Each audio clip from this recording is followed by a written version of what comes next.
everyone, and welcome to the Sarra show. Today's guest is a special human being to me. His name is Charaf El Mansouri. Hello, Sharaf. Hi, Sarah. How are you? Yeah, good. It's so good to have you here. Same. So good to be here. So Sharaf is a serial entrepreneur. He's the founder of Dharma, travel experience startup based out of Abu Dhabi. But you guys know me. Besides achievements, I like to go into ways of beings. Meaning, it's true that Sharaf has created amazing things in his life. He's a young 35-year-old man. Are you still 35? I'm still 35, barely. Okay. Young, I don't know. Always young. But what I'm more curious about and more intrigued by and more interested in is who he's been being to be able to create what he's created up until now. To me, Sharaf is super smart, highly intelligent, which I think has played a kind of like he's been a double-edged sword for him. Because he's sometimes when you're super smart, things might seem easy to get done. Regardless, he's super intelligent, super smart, super kind, super giving and generous, thinks outside the box, and very innovative. He likes to do things differently. He likes to create things differently. And he likes to build things from scratch. And, I do like to build, yeah. Right? Yeah. The other stuff was a little bit difficult to take as a compliment, but I do like to build, yeah. Okay. Why was it hard to take as a compliment? I don't know. Maybe I need to work on that.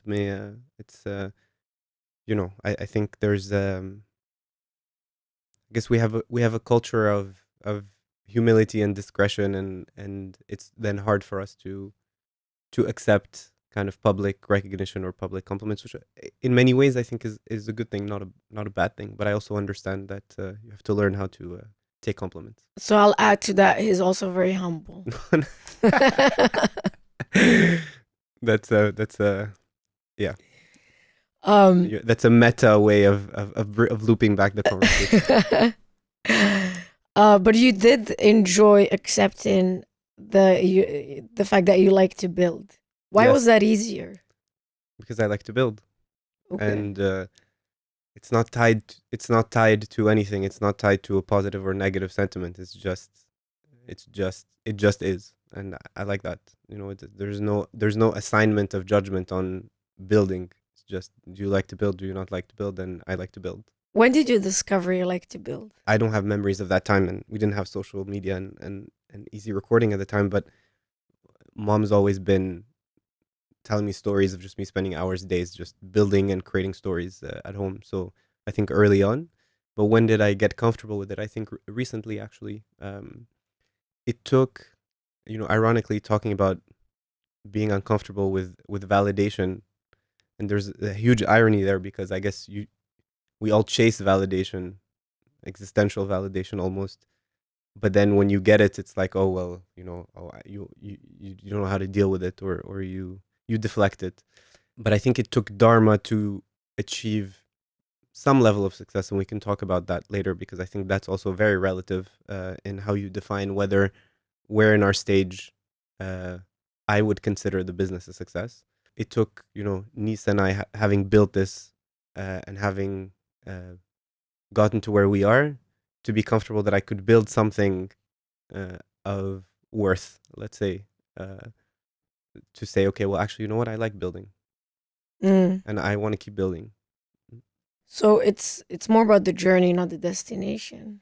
Is that what you say? I like imagining things, and then for those things to become a reality, and for that story to imagine a story, or to think of a story, and then for that story to become real. So I think the act of imagining and then creating is what, yeah, I think it's great. I think it's that's what excites me. Materializing a vision or a dream or something you imagined in your head. Yeah, yeah, correct. Which is interesting, because to me it's how the human works, right? Like they say imagination is more important than knowledge. It all starts in your imagination, and our reality is defined by whatever it is that we imagine, right? We can both Mm.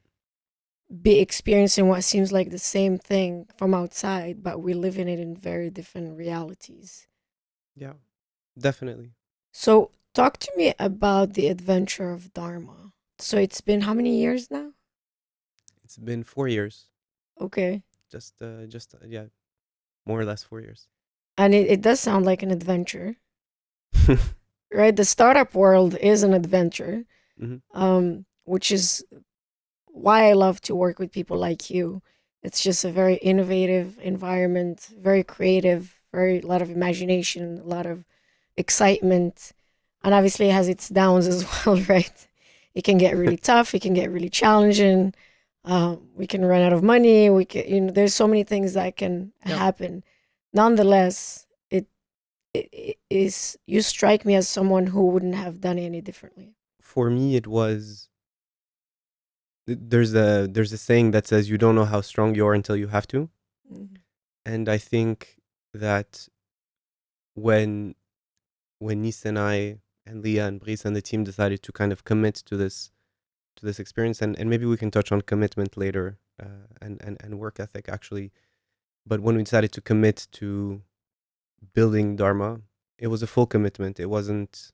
It's not a hey, we'll see how this works, or I'll have a plan B or plan C. It was just like, okay, you know what, this is really a project we have high conviction around, and we're just going to do what it takes to make it successful, or at least to give it everything we within our capacity, within our uh, potential to make it successful. So that's what we've done, and that's what we're continuing to do. And as the stakeholders grow, so when you start, maybe you have one investor or two investors. My first three investors were actually Nice, my co-founder and wife, and my two best friends. They were the three kind of first stakeholders in the business, where they each invested a small ticket, and because they believed in me, and that was it. And so when someone believes in you and trusts you, and especially kind of when they invest in you, and there's kind of a financial element there, you don't want to let them down. You want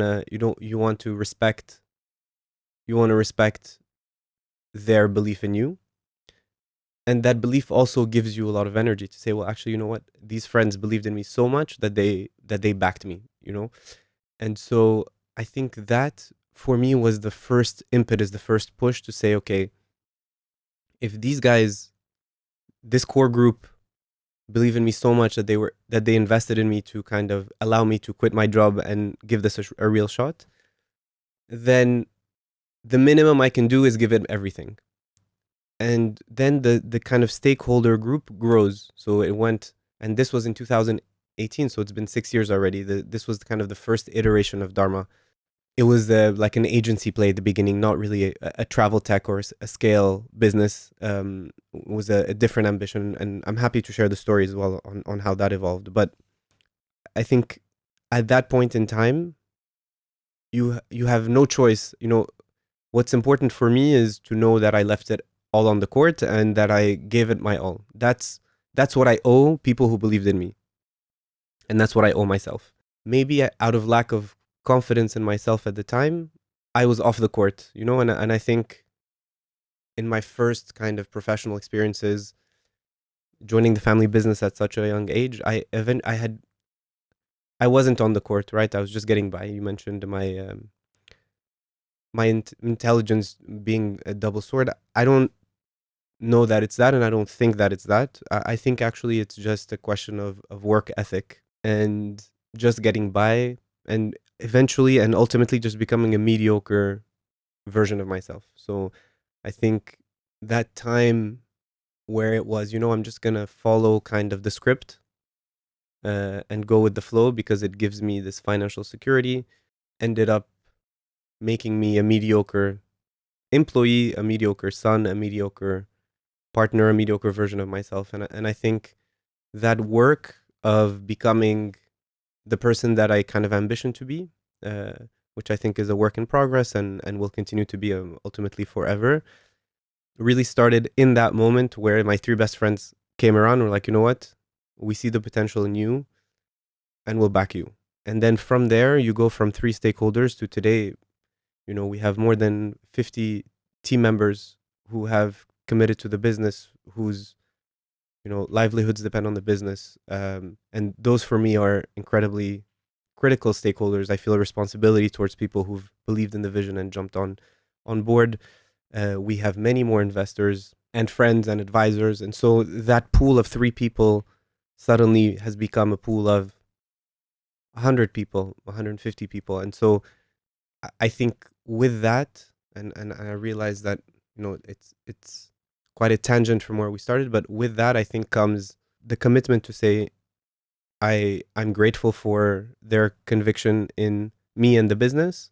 So there's no other scenario in my head than being the leader and providing kind of the lead commitment to this adventure and to this initiative. There's nothing else really that I'd rather be doing. I love the story that you're sharing and how you became fully committed to something, right? And going from being off the court or spectator to being full on the court. And it takes something for someone to participate in their lives and wake up to their lives. I mean, I have a story like that as well. I think everybody goes through a story like that. You can be a participant or you can be on the court. And it takes something for someone to decide to get on the court. Sometimes people never do get on the court and spend their lives just getting by. 'Cause it's also not easy to get on the court. Or stay on it. Or stay on it, exactly. Yeah. And it's okay to rest sometimes, get off the court and rest and get back on. For you, what I'm hearing is it was 2-3 people who deeply believed in you and invested in you emotionally and financially. That kind of woke you up to the fact that, okay, I need to really use this super intelligence that I have and create this vision that's in my head and materialize it and play full on. Yeah, for sure. And it was them 3, then followed by my co-founder Leah, who joined from New York. And it was like, wow, she's actually jumping ship from New York and joining. And then it was our first venture capital investor, Abdullah from BYVP, who came on and believed in us. And at the time, we were raising our first venture capital fund, where really the vision of the business became, okay, how do we move from being a sort of travel agency model to being a technology startup that actually can scale to the levels that justify a venture capital investment and really changing the DNA of the business, which is something, I think we're today seeing the results of. But when Abdullah came back and said, we'll lead this round, this was our first round, our first venture capital round, that too, I felt, and it's like, I don't know, extra boosts of belief and of, okay, I don't know, it just feels sometimes you're like in a dark path, and then you have these kind of flags or these kind of lighthouses that are just like, okay, well, I see the lighthouse, so I must be going in the right direction, kind of. And so, first it was, Nis and Camille and Bandar, my 3 friends, and then it was Leah, my co-founder, and then it was signing Equinox, and then it was Abdullah, and then it keeps going. The Netflix deal, the funding rounds after that, and so it keeps going. And I think that's, I guess, eventually the space between the lighthouses gets reduced as you start to see bigger momentum, I guess, almost like a snowball effect of, okay, this is a great signal that we're on the right way, and this is too, and this is too, and this is too. And ultimately, I guess it just encapsulates you, because today, I guess my life revolves around this project and this adventure that we've all committed to, and that revolves around Dharma. I love, you mentioned the snowball, and what came to mind, because you said the space between the lighthouses becomes smaller and smaller, and then you mentioned the snowball, and you made me think like the snowball starts very slowly in the beginning, right? Like excruciatingly slowly, yes. Painful, right? Painfully slowly. And then it starts to get bigger and faster and bigger and faster, but it takes a while. But once it's big and fast, then it's a lot. Then it's fast. It's super fast. Then you're like in a roller coaster. Then you can't even stop the snowball anymore. Correct. which I would say it's also all relative, because if I compare the size of the snowball today to the size of the snowball in 2020, then I'm like, wow. But then if I look at the size of the snowball that it could be, or that we would like it to be, then I'm like, oh man, we're tiny. Like this is and it's, I don't know. Imagine all startups in the world going down the same mountain and all being snowballs. You see, like, last year all the and the year before, all the crypto snowballs just like coming whizzing by you in 3 months, 6 months, just like becoming 10x you after a 3-year effort. Or you see now all the AI startups, and so there's also this work of, you're both trying to keep the conviction, the focus, the momentum internal and on your side, but then there's also an entire industry around you that goes wild, and that goes, in all directions, and you're seeing a lot of noise and a lot of around you, and you're like, well, am I in the right place? Am I in the right industry? Am I 2 years ago, all of our investors were asking us, what is your metaverse strategy? And we're like, well, we do, in real life trips and travel. So, I think our best metaverse idea was creating, yoga retreats in Avatar land. So like, but it wasn't coherent. Yeah, it wasn't coherent at all. But then it was, what's your crypto strategy? And then it was, or blockchain strategy. And then now it's, what's your AI strategy? I wouldn't put those three in the same bracket, but still, there's macro trends that you're dealing with. And if you're not sweet spot in the macro trend of the moment, you feel already a destabilization. But yeah, it picks up. I think you always want more, and I think there's always 2 steps ahead. So, and the VC game is built on this, right? So when we raised our first funding round, it was with the dream and ambition of becoming the size of what we are today. But today we've raised 3 rounds since then, and our ambition is to become what we aspire to be, and what I hope we will be in 2 years. And so it's like a never-ending carrot chase, and I think that ultimately that's the VC game, right? It's go big or go home, and yeah, and there's also something to be said about that, and building a business under those conditions. But I'm happy to double click on that. But I don't know if It is a game, right? It's all a game, and entrepreneurship. I think life is a game in general, but entrepreneurship is such a mental game as well. When you were talking about what else is going on in the other industries, and everything is relative. Do we, the self-doubt, do we go this way? Do we don't go this way? Staying focused on who we are. And it's every day, it sounds like you gotta be mentally strong to be able to stay in the game and play the game. I don't want to say the right way, but in a way that keeps you alive, right? I'm thinking a video game, right? There are different ways enough lives, right? Yeah, there are different ways sure. by which you play a video game, and then sometimes, if you talk about Super Mario, sometimes you find a mushroom and it gives you some superpowers, and it's like a VC coming in giving you some extra money, right? Yeah. So you feel good for a while, and then sometimes you go through obstacles, and sometimes you make it through level 1, and then you're like, okay, now I gotta make it to level 2 and level 3 and so on. And it's never ending. And you mentioned, and adding VCs, changes the rules as well. There's so many rules by which you play, but at the end of the day, it's a game. Yeah, it is. And fundamentally, the whole technology and entrepreneurship space is driven by funds that want to make, they're driven by LPs and fund of funds that want to make return on their investment, and that are investing in this high risk, high reward asset class that is venture. And so they give a small percentage of their pool of money to these money managers or funds or VCs, that then they raise money from LPs and fund of funds, and then they invest in us. So it's a high risk, high reward game from top down. Funds want to make the biggest returns so that they give their LPs back money with a good ROI, and an ROI that is better than the other asset classes. Because if I'm investing in venture, it's giving me the same ROI as another asset class that is much less risky, then I'll just invest more in that other asset class, right? So funds want to overperform. They also want to they're incentivized to do so. So they want to make a lot of more money than just their management fees. And then same for startups. Entrepreneurs start businesses, mission driven or not, start businesses ultimately because entrepreneurship, technology or not technology, VC or not VC, entrepreneurship has been and is the surest way for social mobility, right? It's, I want to create something and I want to own it and I want to grow it. And so I think that's the core energy that's driving this whole industry, is ultimately a high risk, high reward game, as you said, and everyone's playing the game and hoping to win. And I think there's a lot of incredible companies that have gone under because they weren't built for the rules of this game and shouldn't have played this game.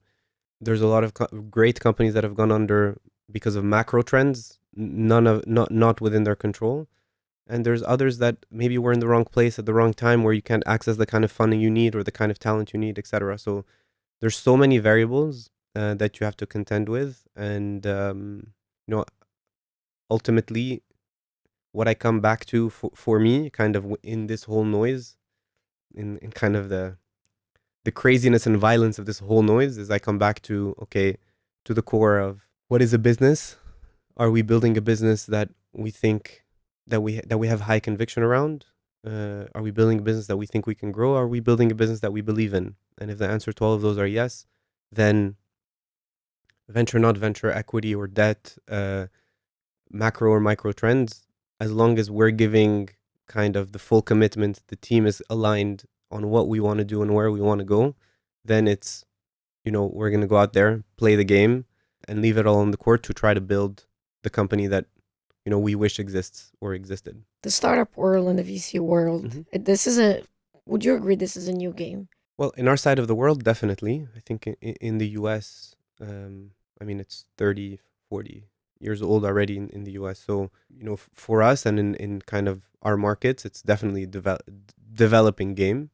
But, we're based out in the UAE, and it's not a mature market for VC yet, but, there's government initiatives, there's funds, there's fund of funds, there's an ecosystem. So the ecosystem on this side of the world is definitely younger, but there's also like institutional investors like Mubadala in the UAE that are respected globally. So I'd say new-ish. Correct me if I'm wrong, but there has never been a time where there's so much investment in young entrepreneurs who have disrupting ideas that didn't exist before, who are creating something innovative and new. There's such a buzz around that and such a willingness to give these young entrepreneurs a chance to make it happen. Yep. And I see entrepreneurs from all over the world now. I was coaching someone yesterday from Senegal who's creating something amazing. But I see them all over the world, in where you are in the UAE, in Africa. And it's still new in Africa, but it's definitely happening. I see that there are a lot of young, highly intelligent, with amazing idea minds. In the US, I don't know about Asia, in Europe as well. So I guess what I was trying to say when I meant like it's more of a newer game, the interest in investing in young entrepreneurs with innovative ideas is more of wasn't like this before. It was more, let's invest in the stock market and get a return that way. Yeah, 100%. And I think definitely today there are pools of capital, and there are like venture capital and startups is a word that everyone from 7 to 77 has heard about or knows, which was not the case 10 or 20 years ago. So I do think, and you have to work hard to access the capital. The pools of capital exist, but you have to work hard to access it. There's no playbook, and there's no one size fits all, and there's no one's going to give it to you. And it's not like there's money laying around for you to pick up to maybe try your idea. It's the money is there, the talent pool is there, the capital pool is there, but you have to hustle. And I think, one thing I didn't expect coming into this was just how hard you had to work to raise those funds. Because again, with this narrative, I came in with this narrative and an expectation of just like, well, I have a coherent idea, I have a pretty good team, and we're super mission driven. So more, and we know how we want to scale this.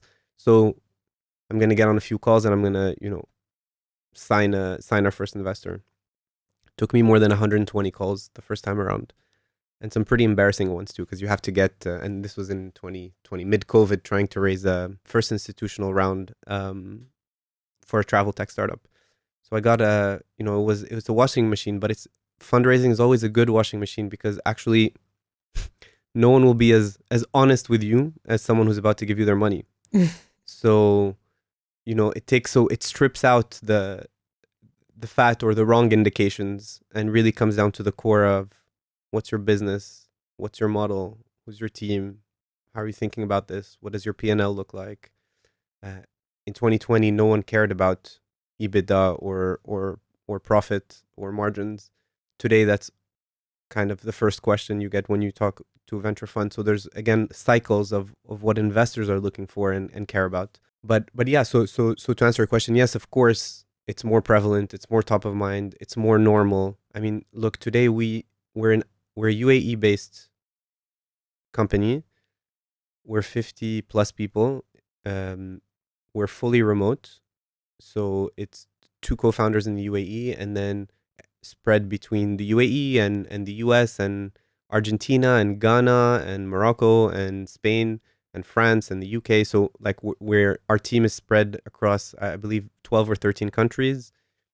Our investors are based in the EU, in the US, in the Middle East. We have some investors we've never actually met in person. Our last round was 80% plus money coming from the US. Our first round was 80% plus money coming from the Middle East. So there's a huge mobility in both talent and capital that I would say didn't exist even 5 years ago. There's this opportunity, two Moroccan founders moving to the UAE. We're originally in Morocco. We moved to join the Hub 71 program. So two Moroccan founders based in the UAE with a team of 50 across 18 countries and investors across 3 continents. This is a reality that is new, and that wasn't available. I would say, in Silicon Valley, you have a lot of investors who pre-COVID would say, "I don't invest in anyone who's not a 1 hour flight or who I can't drive to or something along their kind of geographic proximity." Today, I think that's mostly not a thing anymore. Since 2020, and we're only 2024, the landscape has changed a lot. Mhm. And your company also grew a lot. A lot of startups did not make it through COVID. And actually, since COVID, you've created some amazing experiences. You mentioned you've had the Netflix deal, right? You did something with Eric Cantona. Yeah. I read a lot of amazing reviews on that. People were so ecstatic that you created something for them that wouldn't have been created otherwise. Mm. Eric Cantona being such a superstar for so many people, especially in Europe and Africa. I mean, around the world. Um, I read reviews along the line of, "I can't believe I get to spend this time with Eric Cantona. Thanking you so much for what you've been able to give them," right? Your business is all about experiences. And in a world where, like you were saying earlier, we're moving so much towards metaverse and experiences online, you still pushing for physical experiences, which I think are super important and are going to become more and more important. Um, having the physical experience, being with someone in person, traveling with someone in person, it's nothing, it's very different than being online. So, I like to look at businesses besides, obviously the bottom line is important, the money is important, the how and all of that is important. But what it comes down to is you're transforming someone's life by giving them access to an experience they wouldn't have had otherwise. So if we've mentioned Eric Cantona, then there was the Netflix with Emily in Paris, which was also really cool. How do you get such great ideas, and what's your next amazing idea? I think ultimately our business is about giving people a sense that they matter. I think that's the core need and that's the core human emotion that we tap into and that we service. There's so many kind of elements and layers to this, but I guess I'll start by saying that, and I do think that we're getting close to kind of the greenwashing effect on people kind of riding this concept of the loneliness epidemic. But the reality is there are more and more people who feel lonely, who feel isolated, who feel that they don't matter, um, globally. I think it's an impact of capitalism. I think it's an impact of kind of generations of growing up and having your whole life in geographic proximity to your family and your extended family, and that kind of community based society structure just disintegrating as people move, just like you and me actually, away from their homes or their bases. And so these ideas that used to give us grounding, that used to give us roots, the ideas of, nationalism, the ideas of religion, the ideas of extended family, um, that really used to make up a person's roots and spirituality. I think a lot of that and grounding, I think a lot of that gets diluted in the noise of kind of attention and war of attention on social media, on screens, on um, people just being so unfocused on what's in their geographic proximity, but also people living so far away from each other. So I think ultimately the emotion that people still need to feel, even if we have become more disconnected as people, and even if our societies have become more individualistic and less community based, we still want to feel like we belong. We still want to feel like we matter. We still want to feel like we're part of something bigger than us, and that we're rooted somewhere. And so I think that's the core emotion that, in many ways, kind of philosophically, what we like to say Dharma trips are is that they're secular pilgrimages, right? It's a place you go, a point in time where you feel like like you matter, like you're around people who are like-minded, who share the same passion, the same common beliefs, the same emotions. And so one really cool thing that came back actually from these trips is the people who went on the Eric Cantona trip are mostly male, mostly European, and love football. And they went to experience a weekend in Marseille with Eric Cantona and watch the big French football derby, Marseille PSG. Crazy high NPS on that trip. And the feedback we got from that was, if we took out the name and the trip, you could probably not tell the difference between that feedback, obviously, except when they reference specific events, and the feedback that we got from the Unruly Retreat, which is a retreat that we run with one of our incredible creators. Her name is Sheila Marie. She's based out in Atlanta, Georgia, and she has a community around Black women and empowering Black women. And so we did an incredible trip with her to Jamaica called the Unruly Retreat, and same, super high NPS. And if you extract the reviews of the guests for both of those trips, whose the demographic could not be more different, actually you would not be able to tell the difference. The emotion, the core human emotion was the same. It was, I'll never forget this experience. This was a transformative moment in my life. I never do anything for myself, and I needed to do this for myself. And so I think ultimately that's the opportunity and the privilege that Dharma has, is to be able to create and then deliver these experiences, these moments of belonging at the end of the day. And our challenge as a team is to continue to do it authentically at scale, because the reality is we put our heart and soul into making these authentic experiences. Like our North Star metric, the metric we pay attention the most to, is the guest NPS, is how did people feel after this trip. That's what matters to us more than top line, more than kind of how the talent felt, more than anything, is how did that guest who saw this post on Eric Cantona's social media or on Sheila's social media, clicked it, booked the trip, went on the trip, came back, how did they feel about taking that chance on us ultimately? And I think if we're able to crack that, then really Dharma becomes quite an important company in its own way in the zeitgeist of today, and in this point in time of human history, where I hope that in 20 years people look back at this screen generation and say, wow, that's a lost generation, right? when you look at you look at the videos of Ibiza 20-30 years ago, the videos of the raves in clubs in Ibiza, and you see kind of not a phone in sight and everyone just dancing and having the time of their life and just being in the moment. And then you see the same club, literally the same club on the same night 20 years later, and it's just like crazy screens, like projecting videos behind the DJ, everyone's phone out, all the flashes, everyone filming the moment, no one dancing. And so I think Dharma in many ways hopes to be an antidote to this moment in time, which I hope will be a crazy outlier in human history. Being in the moment, Correct. creating experiences where people feel that they matter and that they belong. This is what you're offering to people, Mm-hmm. while keeping the bottom line in mind. So creating that balance between the two. But it's very clear, as I talk to you, how much heart and soul you put into creating an experience for someone so that they feel like they matter. Mm. The mission for you is really that feeling at the end of the day. You've mentioned the two experiences, the one with Eric Cantona and the other one with the influencer out of Atlanta, Georgia. Mm-hmm. Do you feel like you've reached your goal? No, of course not.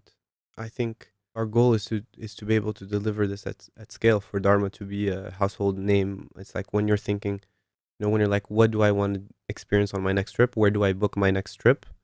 That top of mind, you go to Dharma. I think that's the goal, because you know that you will book a trip that will deliver to you that moment. Genuinely answer yes to that question when we become that. Um, and uh, and I think we're very, very, very, very far away from that. Talking about, I want people to feel like they matter, Mm-hmm. right? That's a big mission. Mm-hmm. That's a very noble mission. It's beautiful Mm-hmm. because at the end of the day, people remember how you made them feel more than anything. Mm-hmm. Is that what keeps you going when you get tired? We all get tired as entrepreneurs. Sometimes you don't feel like doing it. Sometimes we're exhausted. Sometimes we just don't believe for whatever reason. Sometimes we doubt a lot. Sometimes, whatever life throws at us, but we gotta keep going, and we keep doing what we need to keep doing to keep the dream alive. Mm. What do you think keeps you going? Yeah, I think a few things keep me going. Top of mind that keeps me going is actually Nisma, my co-founder and wife, because just like they often say, you look for traits in a wife that are similar to the traits that your mom has. But just like my mom, I don't remember a single day that Nisma or my mom in 25 years that I was at home and she was working took a day off or took a sick leave or was like, I don't believe in this anymore, or was anything other than, machine like conviction and work ethic and discipline and commitment. And I think, again, when you have that level of commitment for something that ultimately, you one day just imagined in your head, and that and beyond Nisma, it's also the whole team around us, like my other co-founders, our team members, everyone is so committed that ultimately it doesn't even it's not about me anymore. I go up and down in my energy, and I would really like to become better at that, right? So I'd love to not leak my emotions into my day to day or into the business, but it happens, and there are some days where I'm much more energetic and much more kind of expansionist, and some days where I'm just like surviving. But it doesn't really matter to the business, because all around we have other people pushing with the same intensity, same commitment, same energy, and so it's not about me. And then it also means that those dips in energy are much shorter lived, because when someone is setting the pace, when someone's on the court and playing the game, and they need you to step up, and they need you to take the pass or to take the shot, or to give guidance, you can only be there. So it's like this wave that just keeps you going even in the dips. And then I think on a personal level, there's a big opportunity cost to being an entrepreneur, and that opportunity cost is both in time and to a certain degree money. But the time is the time spent with your kids and family, right? So we live in the UAE, we're far from our family, which means much less time with our parents, with our brothers, with our nephews, with our nieces, with our aunts. especially now in my mid-30s going forward, is a bigger and bigger weight. It's a bigger and bigger sacrifice, I would say, which you put in context of, okay, I'm going for it. I'm going for it at a cost.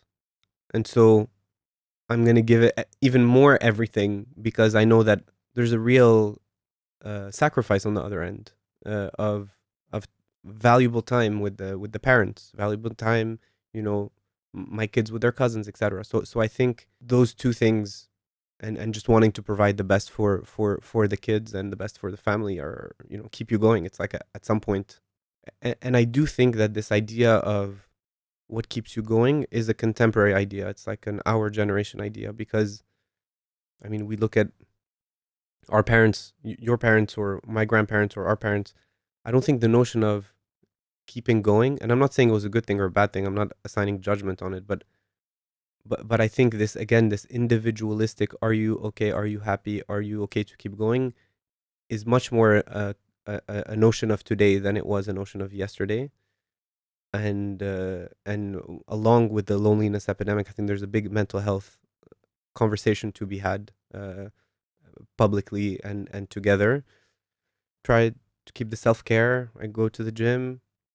I unsuccessfully try to meditate, but ultimately I come back to the core, and I'm grateful to have this core of, family, and a core Dharma family, and a core family that's just like, okay, I have this purpose, basically, and this purpose is what keeps me going. And even in my lowest of lows, the purpose is still there. There is purpose, and then there's work ethics, right? Like without work ethics, purpose doesn't go anywhere, and with work ethics, we feel like we're just working to work. Mm-hmm. You mentioned the work ethics earlier. Yep. Your purpose is clear, and you're very connected to it, and you know what it is, and you know where you're going. You know what your vision is. Your answer was so deep. I want to make sure people know that they matter. I didn't expect that answer at all. Which tells me you're very connected to something very deep in what you're creating. But purpose without work ethics doesn't mean anything. Define your work ethics. There's a big conversation around work ethic. I would classify myself as having terrible work ethic in the first half of my life. I was able to get by at school and do very well at school with minimal effort. And then at university, I went to university where the 2,000 other kids at university had also done well at school, but actually had work ethic. And so I think that was the first kind of face plant, was getting to college, and then being like, okay, I actually have to work, hard, to just keep going, to just keep floating, which I started to do, but out of an existential need. And so I think I would say I went from a terrible work ethic to a mediocre work ethic in college, just doing it for an existential need. What do you mean by existential need? Well, I didn't want to drop out of college. Okay. I didn't want to flunk out of college. I didn't want to be that guy who went to college and then just like got kicked out of college. So I was like, okay, yeah, no, I'm not going to be that guy. And I did very well in my later years, but ultimately it was mediocre work ethic because it wasn't driven by discipline. It was driven by fear. And I don't know, maybe fear drives everything. But so I'd say I developed, I guess my point is that I developed the work ethic that I have today, which I think is, humbly, modestly, strong work ethic. And, we work 12, 14-hour days, 6 days a week to give this business its full shot. But I don't do it to have good work ethic. I do it because it's what the business needs. And so ultimately it's this idea, I think you develop work ethic when you're purpose driven or mission driven, you have the conviction of what you're doing, you have no other choice, like this is your full commitment. And so, at least for me, and I'm sure there's people that it works the other way, but for me, my work ethic came through finding purpose, not vice versa. It wasn't I had work ethic and then thanks to that work ethic I found purpose. It was, I'm so obsessed with in a good way in what we're doing at Dharma that I don't want to be doing anything else at this point in time in my life. I just want to be building this business. I know plenty of people who have purpose, who have an amazing idea, great imagination, but they don't go for it, or they don't develop that work ethic or discipline or commitment to actually materialize the purpose, the idea, Mm. the imagination. What do you think it is? Or what do you think it was for you that actually pushed you into? I know you mentioned earlier Yeah. that your friends and your wife believing in you. That was like the first push Mm-hmm. for you, right? I'm only asking that because you said purpose gave you work ethic. Yeah. But I've seen a lot of examples where that's not the case. Mm. Where a lot of people die. There's a saying, don't die with your song inside of you. Sing it before you die. That's a pretty heavy saying. It's too early for that, Sarah. Um, So, and you mentioned also yeah. fear might be the Yeah. driver for everything.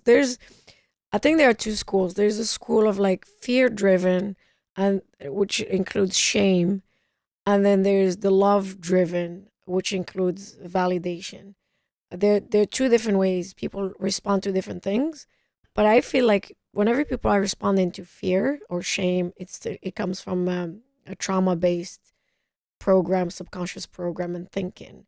Even when they do what they need to do because they're driven by fear, it's not satisfying at the end of the day. And I see it a lot in my coaching. Mm-hmm. And then it's a survival mechanism. And then there's we're doing it from a place of love and validation, self validation, or self worth, or I believe in me, or this is my birthright. It's not arrogant. It's more of like, and it's not entitlement. I know a lot of people confuse it for that, but it's more of like it's really deep. This is what I'm self-worth. here to do. Correct. This is what I'm here to do, and I'm not Mm. doing it out of fears because I'm convicted. I'm convinced Mm. it is what I want to do. Then I see that those people, when they achieve what they achieve, they're satisfied. They're not depleted at the end. So there's those two different school of thoughts. Mm. I even see it in different cultures for businesses. There's the culture of war and fear and a lot of competition and pushing people to sell, pushing people to be against each other at work so that they can upsell and all. Mm. And it does create results in the short term, but it's such a toxic environment where people go home, they're exhausted, they don't want to be there. They end up leaving eventually. They're only driven by money and fear. They're Mm. scared.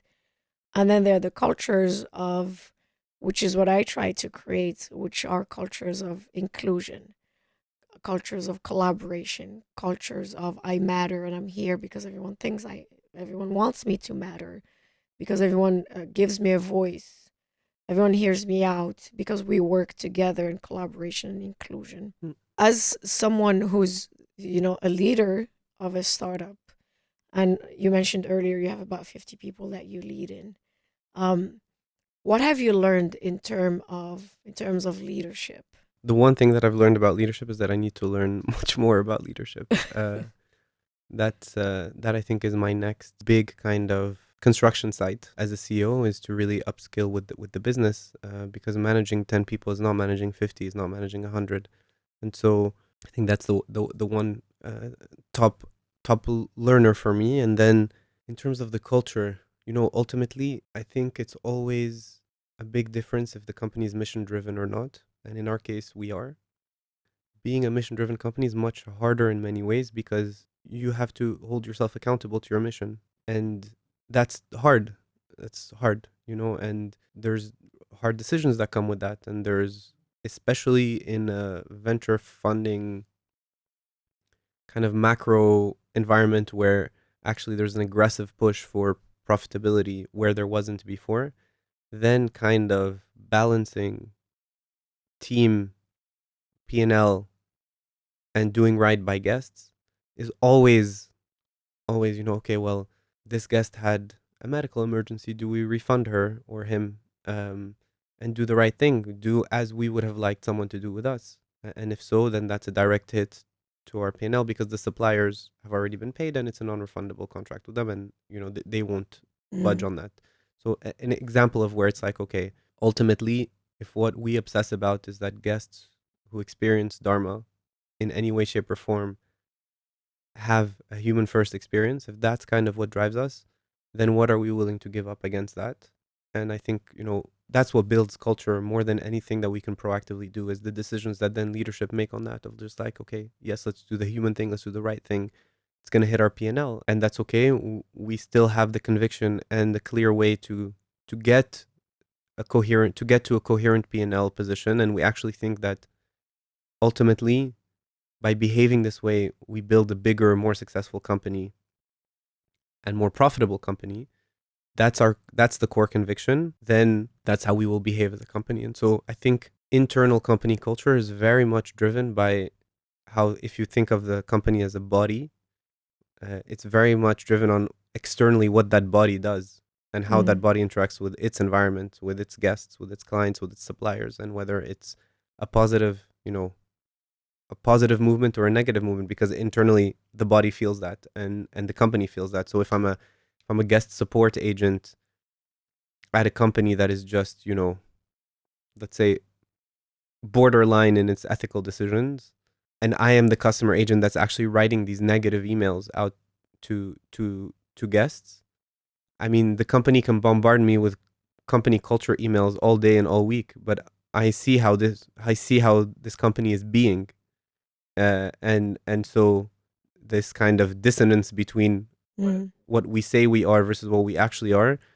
This for me, this is a core toxic environment, right? It's either it's coherent and makes sense, and I would rather less ambitious missions, less ambitious visions, less ambitious goals, but goals that you can be coherent with, because at least that creates a coherent company and that creates a coherent culture. Then going out to the world saying, we are this angelic XYZ, and then internally it's all, rot. And there are a lot of companies that are like this. You're talking about authenticity. Yeah. Right? Authenticity is such an amazing element. There was a research done on authenticity, and what is it that people connect the most to in terms of energetically, right? Because authenticity is an energy, everything's an energy. Authenticity has different frequencies, that's what people connect to the most. Mm-hmm. And I think that's what you're referring to. I don't want to say I'm this, but deep down be this or act a different way. That authenticity is what matters at the end of the day. And people can make the difference anyway. There's also a big slippery slope around authenticity and being authentic, because what's authentic to you might not be to someone else. And so as the company grows as well, and as the company, our company is super diverse, there are just things that are authentic to someone in Argentina, Patagonia, that are not to someone who's in Cairo, Egypt. It's not that geography is the main driver. Sometimes it's culture, sometimes it's religion, sometimes it's social, sometimes it's financial. But that's why I think the more you grow, the harder it is to find depth in authenticity around the culture. So then it becomes more of a question of what's the company mission, and is that something we can all align on, which at least, and I'm talking specifically from a Dharma perspective because that's what I know, but at least for us, this idea that, you can travel with the world's most inspiring people and brands, this idea that you can travel for your why as opposed to for your where, this idea that you can travel to belong and to transform. This is something that is, again, whether you're in Argentina or Egypt or the US or anywhere, this an idea that we can connect around, the whole team can connect around and say, okay, this is the mission of the business, and what we care about at most is our guests. Great. For me, that's the cornerstone of the company culture. What I'm taking a lot from this conversation is like how important it is to you to do the right thing, and defining the right thing. Very important. It's the only. It's subjective. Well, doing the thing that will allow me to sleep at night, knowing that I did right, that I did the right thing for the business, is the most important thing for me, because otherwise I just wouldn't do it. And doing the right thing is sometimes the hard thing. Sometimes you'll have a great personal connection with a management team member or a new hire, but actually it's the wrong fit for the job or the wrong fit for the business, and you have to have that conversation. And that has happened not once and not twice for me, and those are incredibly difficult conversations, but they're the right thing to do. And I'd say kind of not having the will to do them also is kind of the beginnings of a toxic culture, because the person that you now have lost trust are the right person for that position Well, if they're there for another 6 months or 12 months because you don't have the will to actually pull the plug, they feel it, first of all. It creates a toxicity. That toxicity spreads. And so it's just like, no, have those 8 awkward minutes, and then it gets to a much more human, you then reconnect on a human level in the conversation. But just have those awkward minutes, have that hard conversation, and sleep well at night, because at the end of the day, you do what you can. You do what you think at that point in time was the right thing. Sometimes it is, sometimes it isn't. I've made so many bad decisions, and I've learned from them, and I'm probably gonna make many more. But I always make decisions based on my conviction that it's the right thing to do at that point in time. What would you tell a younger version of yourself? Depends on what age. Let's go. How young? You know, how much I asked younger? that question. I also realized I don't like that question. Like when someone asks me that question, I'm like, I would tell her, "You're doing your best. It's okay." Um, No, if I was in high school, I would tell myself, get some work ethic. okay. In college, I would tell myself, go to the gym, work out, build physical strength. It's important for your mental strength. When I was back in Morocco, when I joined the family business out of college and turned into a mediocre version of myself, I would tell myself, don't be angry at your parents, be angry at yourself. Take responsibility for your life. And then I'd say everything else is too close to now, so I need a couple of years to tell myself of now. But those are the kind of, in sequence, the three things I would tell my younger self: build work ethic, go to the gym, and take responsibility for your life. Sharaf, thank you so much for being here today. This was such a great conversation. Thank you. Is there anything else you would like to add? No, thank you for having me. I hope this was helpful. Definitely helpful. Thank you for your time. I appreciate you being here.